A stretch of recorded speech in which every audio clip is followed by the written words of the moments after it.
Good morning student. Bapu Patna के बापू परीक्षा परिसर में 13 दिसंबर 2024 को जो 17वीं बीपीएससी प्रीलिम्स जो पीटी परीक्षा का जो आयोजन किया गया था उसको रद्द कर दिया गया है। और ये जो परीक्षा जो रद्द की गई है वो सिर्फ बापू परीक्षा परिसर के लिए रद्द की गई है। बाकी जो परीक्षा केंद्र हैं वो अप्रभावित रहे हैं और इसके लिए वहाँ पर परीक्षा रद्द नहीं हुई है, ऐसा बीपीएससी ने अपने जो उनका मीटिंग था आज 16 दिसंबर को उसमें ये कहा है ना। और बापू परीक्षा परिसर में जो नया एग्ज़ाम डेट है वो अभी तक डिक्लेयर नहीं किया गया है। तो इसके पीछे बैकग्राउंड क्या है उसको हम यहाँ पर समझते हैं। देखिए 13 दिसंबर 2024 को 17वीं बीपीएससी का प्रीलिम्स जो एग्जामिनेशन है वो निर्धारित था और लगभग 912 केंद्रों पर 900 के आसपास जो केंद्र है, एग्जैक्ट मुझे नहीं याद है कितना केंद्र था, बट 900 के आसपास 912 केंद्र थे शायद। तो वहाँ पर परीक्षा का आयोजन किया गया था और उसमें से एक केंद्र था बापू परीक्षा परिसर पटना में, जो कि सिर्फ बिहार का ही नहीं बल्कि एशिया का सबसे बड़ा परीक्षा परिसर है। और उस परीक्षा परिसर में लगभग 12,000 जो उम्मीदवार थे उनका जो एग्ज़ाम है वो कंडक्ट कराया गया था। परंतु एग्ज़ाम के तुरंत बाद ही कुछ विद्यार्थियों ने ये क्लेम किया कि वहाँ पर जो है जो कुछ ऐसी घटनाएं हुई हैं, मतलब परीक्षा फेयर तरीके से नहीं हुई है। जब इसकी जांच की गई तो उस जांच में है ना जो हमारे माननीय जो डीएम है पटना के, उन्हें इस जांच की जिम्मेदारी दी गई थी और उनका फिर रिपोर्ट आया और उस रिपोर्ट के आधार पर बीपीएससी ने एक प्रेस नोट जारी किया है। मैं यहाँ पे उस प्रेस नोट को आपके सामने पढ़ता हूँ। उस प्रेस नोट में यह लिखा हुआ था कि बिहार लोक सेवा आयोग पटना द्वारा दिनांक 13 दिसंबर 2024 को बापू परीक्षा परिसर पटना में एकीकृत 17वीं संयुक्त प्रारंभिक प्रतियोगिता परीक्षा का आयोजन किया गया था, जहां कतिपय अभ्यर्थियों द्वारा परीक्षा अवधि में हंगामा किया गया एवं परीक्षा को बाधित करने की कोशिश की गई। उक्त घटनाक्रम के संबंध में आयोग द्वारा जिलाधिकारी पटना से रिपोर्ट की मांग की गई थी। उक्त के संदर्भ में जिलाधिकारी पटना द्वारा दिनांक 15 दिसंबर 2024 को आयोग को रिपोर्ट समर्पित किया गया है, जिस पर निर्णय लेने हेतु दिनांक 16 दिसंबर 2024 को आयोग कार्यालय में एक महत्वपूर्ण बैठक आयोजित की जाएगी। तो ये प्रेस नोट रिलीज हुआ था 15 तारीख को, है ना, 15 दिसंबर को। और इस प्रेस नोट में ये कहा गया कि जो बापू परीक्षा परिसर है पटना में, वहाँ पर कुछ कतिपय अभ्यर्थियों द्वारा परीक्षा अवधि में हंगामा किया गया, है ना, और परीक्षा को डिस्टर्ब किया गया, ये कहा गया। और इसकी जांच के लिए जिलाधिकारी को ये सौंपा गया कि आप इसकी जांच करें और रिपोर्ट जो है वो आयोग को सौंपें, है ना। और उसी जांच की रिपोर्ट जिलाधिकारी के द्वारा दी गई और उसी के आधार पे आज जो है 16 दिसंबर 2024 को ये बैठक थी। उस बैठक में यह डिसाइड किया गया कि जो बापू परीक्षा परिसर में जो परीक्षा का आयोजन हुआ है वो सही, मतलब उसमें बाधा पहुंचाई गई है ना, कुछ उक्त अभ्यर्थियों द्वारा। तो परीक्षा में बाधा पहुंचाने के कारण जो है वो बापू परीक्षा परिसर में जो परीक्षा का आयोजन होता है उसको रद्द किया जाता है। और ये जो परीक्षा रद्द की गई है, आपको बता दें, ये सिर्फ बापू परीक्षा परिसर में आयोजित जो प्रीलिम्स का पीटी का जो परीक्षा था उसको रद्द किया गया है। बाकी जो परीक्षा केंद्र थे उस पर परीक्षा रद्द नहीं की गई है ना। तो बापू परीक्षा परिसर में लगभग 12,000 उम्मीदवार जो है परीक्षा एग्जामिनेशन में उन्होंने भाग लिया था। तो उन 12,000 अभ्यर्थियों के लिए फिर से री एग्ज़ाम कंडक्ट कराया जाएगा, जिसका डेट अभी तक डिक्लेयर नहीं किया गया है। अब यहाँ पे कई सवाल उठते हैं कि इस तरह की परीक्षा में इस तरह की बाधा कैसे उत्पन्न हो पाया, है ना। प्रशासन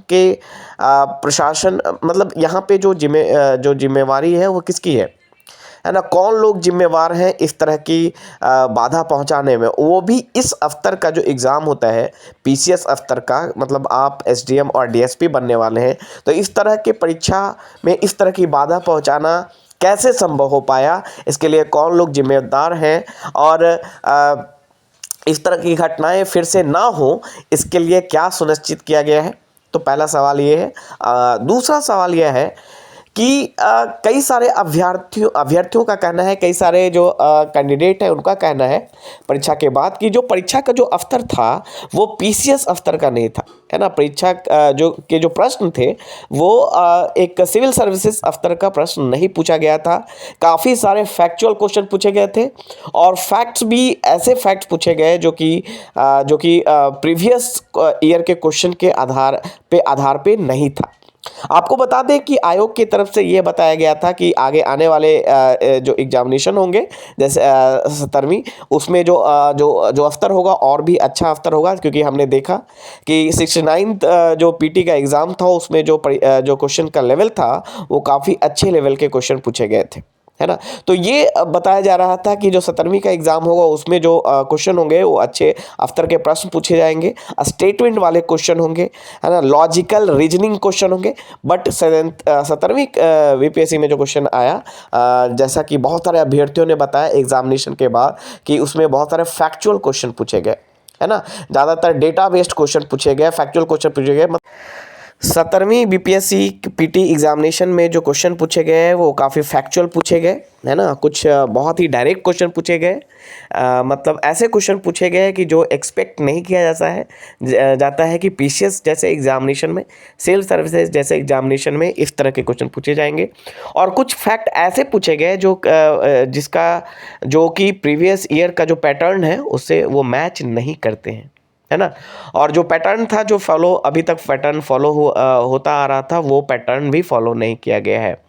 और इस तरह का फैक्चुअल जब क्वेश्चन पूछा जाता है तो जो अब अच्छे विद्यार्थी होते हैं, जो लॉजिकल होते हैं, जो रीजनिंग बेस्ड जो तैयारी करते हैं, जो ज़्यादा फैक्ट पे अपना वो फोकस ना करके एनालिसिस का काम करते हैं, और चूंकि 69th में इस तरह के सवाल आए, है ना, रीजनिंग बेस्ड, लॉजिकल बेस्ड और कंसेप्ट बेस्ड जो सवाल आए, स्टेटमेंट बेस्ड, उसके आधार पे विद्यार्थियों ने ये सोचा कि जो 17वीं का एग्ज़ाम होगा उसमें और भी बेहतर स्टैंडर्ड लेवल का क्वेश्चन पूछा जाएगा, है ना। और वो देखिए फैक्ट, मैं भी एक टीचर रह चुका हूं तो मुझे पता है कि विद्यार्थियों का क्या माइंडसेट था।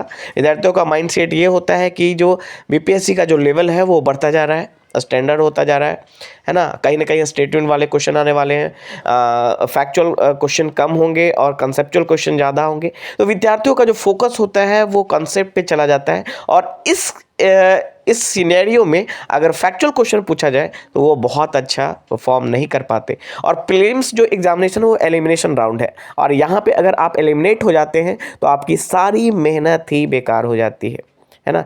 तो अच्छे कैंडिडेट मतलब बीपीएससी में सिलेक्ट होकर जाएं, ये हमारी आशा होती है कि अच्छे विद्यार्थी एसडीएम के पद पे, डीएसपी के पद पर सिलेक्ट हों, ना कि जो रोट लर्निंग बेस्ड जो तैयारी करते हैं, जो मेमोरी बेस्ड जो प्रिपरेशन करते हैं, वो उन विद्यार्थियों की अपेक्षा वैसे विद्यार्थी आए, वैसे अभ्यर्थी आए जिनमें रीजनिंग हो, लॉजिकल पावर हो, जिनका कंसेप्ट क्लियर हो, है ना। वैसे लोग ज़्यादा कंट्रीब्यूट कर सकते हैं। तो अब यहाँ पे ये प्रश्न उठता है कि यहाँ पे किस तरह की विद्यार्थियों का चयन किए जाने का प्रोसेस है ये, है ना।